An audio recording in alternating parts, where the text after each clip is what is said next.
mga kasingko. Today is July 23, 1 p.m. Tuesday, 1 p.m. At kachat ko si Celia. Nalimutan mga kasingko ha. So, ayun na nga. Kachat ko si Celia kasi tinatanong ko kay Celia kung ano yung mga kailangan ng baby niya. Kasi pupunta na ako ng sentro para bilhin yung iba. Shout out kay Miss Bossa Nova. Miss Bobby Decena. Hello sa'yo. So, bibilhin ko na yung mga pangangailangan ng baby ni Celia. At ang sabi niya dito ay kailangan niya ng awa, kolonya, tuwalitas, panyales, leche. Ayun, yun lang. So, kailangan daw niya ng gatas, diaper, cologne, yung baby wipes, tsaka water. So, inisip ko, bilhin na yung iba. Kasi mahirap magdala yun yung mabigat, mga kasingko. So, bibilhin ko na ngayon yung first batch ng mga kung ano yung mabibili ko. So, excited ako. Actually, nag-send siya ng picture ng baby niya. Pero hindi ko muna mapakita sa inyo kasi gusto kong makita niyo doon sa video na. Pero alam niyo, Diyos ko, pag-pray niyo ako at pinag-pray ko rin ng sarili ko kasi first time ko pupunta ng Ikuko mag-isa at magpapasama ako kay Sandra kasi kinausap ko na si Sandra. So, kinakabahan ako kasi iba na kasi ngayon, wala na dun si Chamame, wala na dun yung mga lalaki, yung mga bungol, wala na dun. Ako lang talaga mag-isa, tapos si Sandra lang yung kasama ko. Si Sandra nga natatakot din matulog. Sabi ni Sandra, ang kwento niya sa akin, kapag gabi daw, doon natutulog sa bahay nila si Elvis dahil natatakot siyang mag-isa. Natatakot siya na sila lang. So, dapat na daw si Elvis. Abay, di ba? O siya nga natatakot doon eh. Ako pa kaya. So, kaya lang kasi nahiya ako kay Miss Bossa Nova. So, effort talaga. Diba? And gusto ko rin makita kasi yung baby. Bawal pang umalis si Celia pala. Hindi pa pwedeng umalis si Celia dahil doon sa tradisyon. September pa ata daw yung na pwedeng lumabas. So, ayun, yun lang. Samahan niyo ako. Bibili tayo ng mga cologne, ganyan.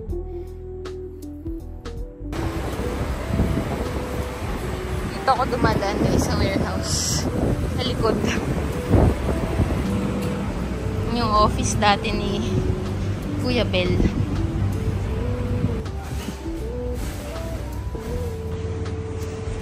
Walang tao kasi sarap mamili. So, bibili din tayo ng oil tsaka itong mga cologne. Ng baby wipes. Ito na lang. Mahal 150. Wala na walang choice, kundi yan lang. Bili din tayo nito.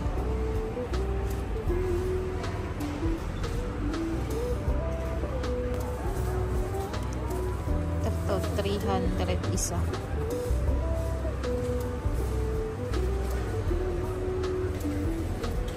200 din nasa baba. Dito na tayo sa Cerelac. So, ayan mga kasingko, yung pinamili muna natin. First batch, kasi sobrang bigat. Mga tissue, mga wipes, andyan lahat. Tapos, Cerelac. Tapos, cologne, shampoo. Tapos, konting diaper pa lang yan. Bukas ulit bibili pa ako dahil sobrang bigat. Hindi ko kaya. Kasi yung cologne tsaka shampoo, bibigat na eh. Tagtatatlo yung mga binili ko. Ayan nyo guys, bumili ako nito. Amoy siya, Angel's Breath. So, natapon na. Kasi ang dami kong binili. 3 ganito. Tapos 3 ganito. Shampoo ng baby. Ito din, shampoo. 3. Tapos ito, ang binili ko, 6 na ganito. So, 6 times 11, 66 pieces. Bibili pa ako. Medyo mabigat lang kasi yung dala ko kanina. Tapos, itong Cerelac, 3 ganito din. So, kulang pa ako ng mga gatas. At kung yung iba pa. Next batch na yun at sobrang bigat. Ang food ko guys. Cauliflower, egg, tsaka nuggets. Good morning, guys. Today is July 24, 8:27 a.m. At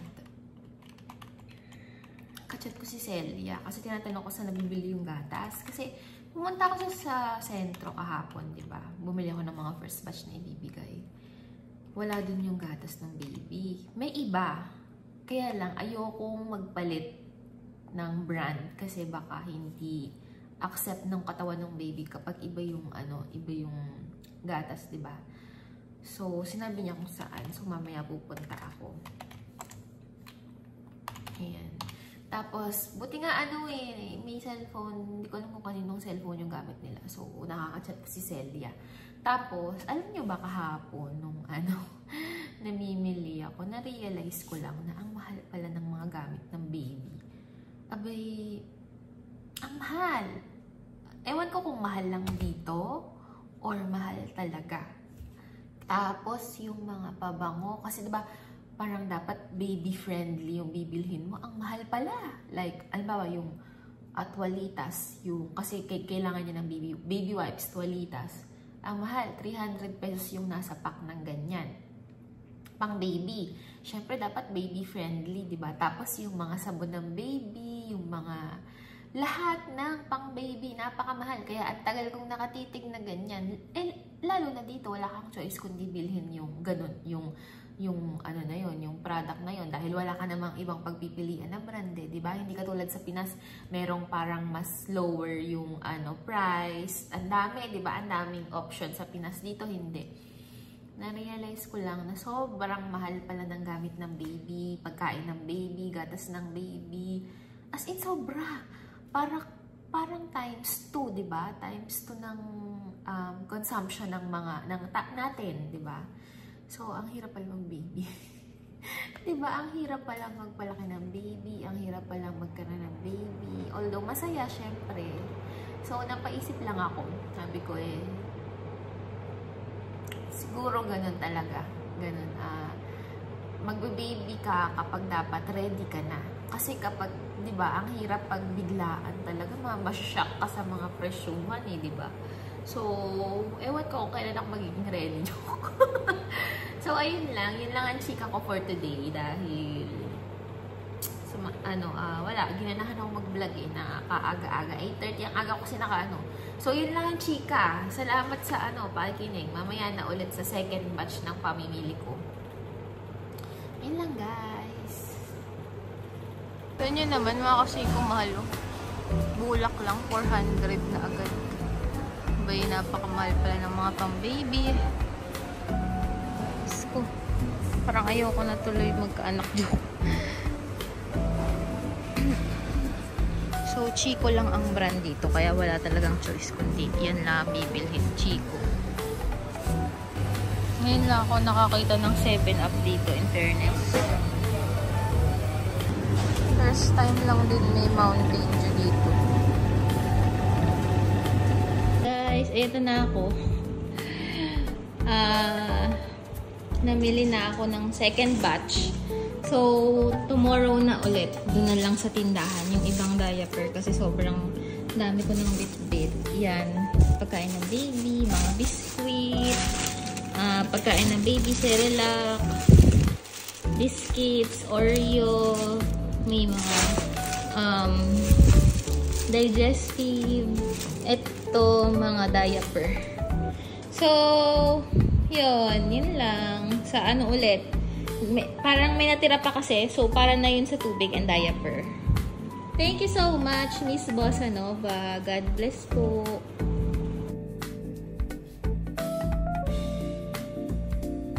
Hi, mga kasingko. Good morning.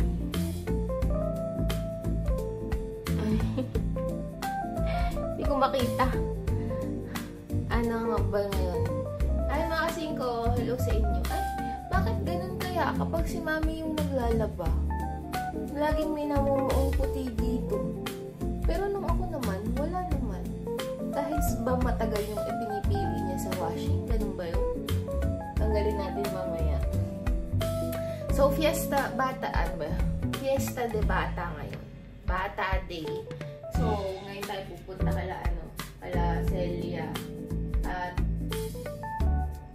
ayan, nagpe-prepare lang ako.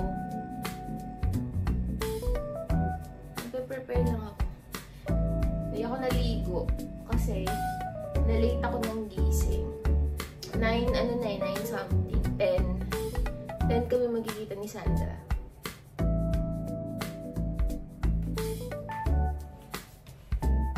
Guys, tapos na ako mag-prepare. Naantay ko na lang si Sandra.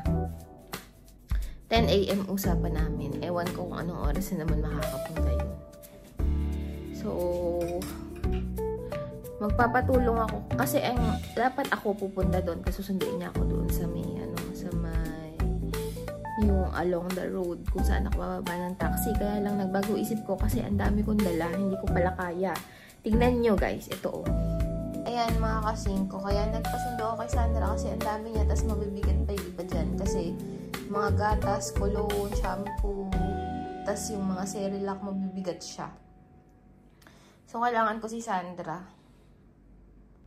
Guys, so pas dapat to naging macaroni. Sinipsip na yung sinipsip na yung milk. So lalagyan ko ulit ng tubig at milk. Kasi dadalhin ko siya kay kala Nena. Guys, iniinit ko yung sopas kasi dadalhin ko kala Sandra para makain ni ng mga tao din kung sino man. Kiselia, Nena. Ayan. Inagdagan ko kasi ng sabaw eh. Tagal ni Sandra. 10:40 na. 10 usapan. Sabi niya nung 10 pupunta na siya. Ay, nako. Hiningal ako kasi bumaba ako. Kasi kala ko, inipit siya dun sa baba. Ay, ayan na. Ayan na. Sakto.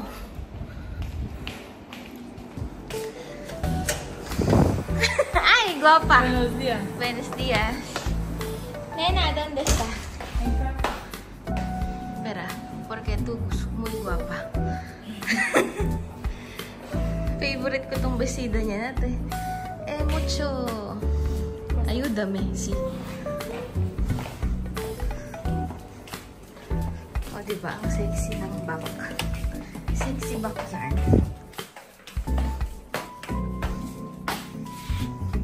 See? So, ayan, tinutulungan ako ni Sandra. Kasi ang dami eh. So, di namin mababuhat. So, namin, konti lang namin yung Ayan.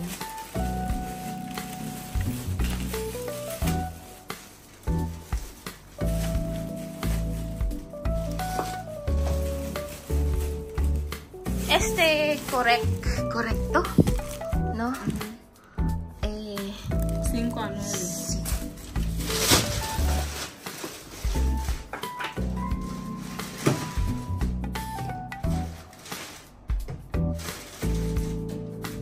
Nena, dormir, no?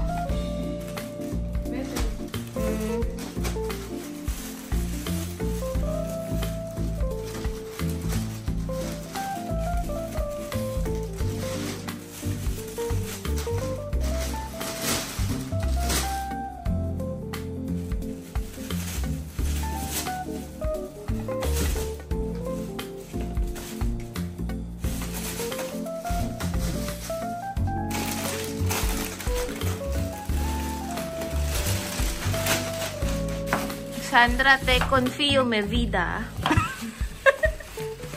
No quiero peligro. Tú como chamame, mi chamame.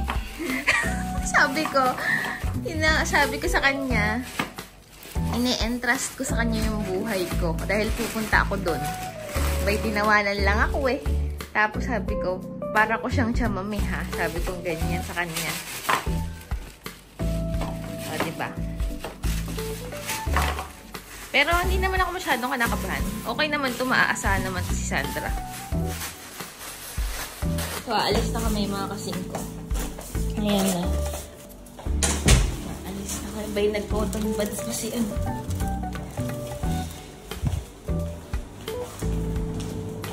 Ayan.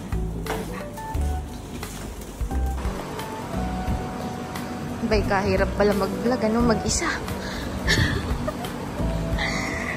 Sabi ng mga Pilipino dito, para na daw akong si Ruel eh. Nawawala daw yung voice ko. Ba'y kahirap nga pala talaga. Pero masaya. Masaya naman ako na nalilibang ako.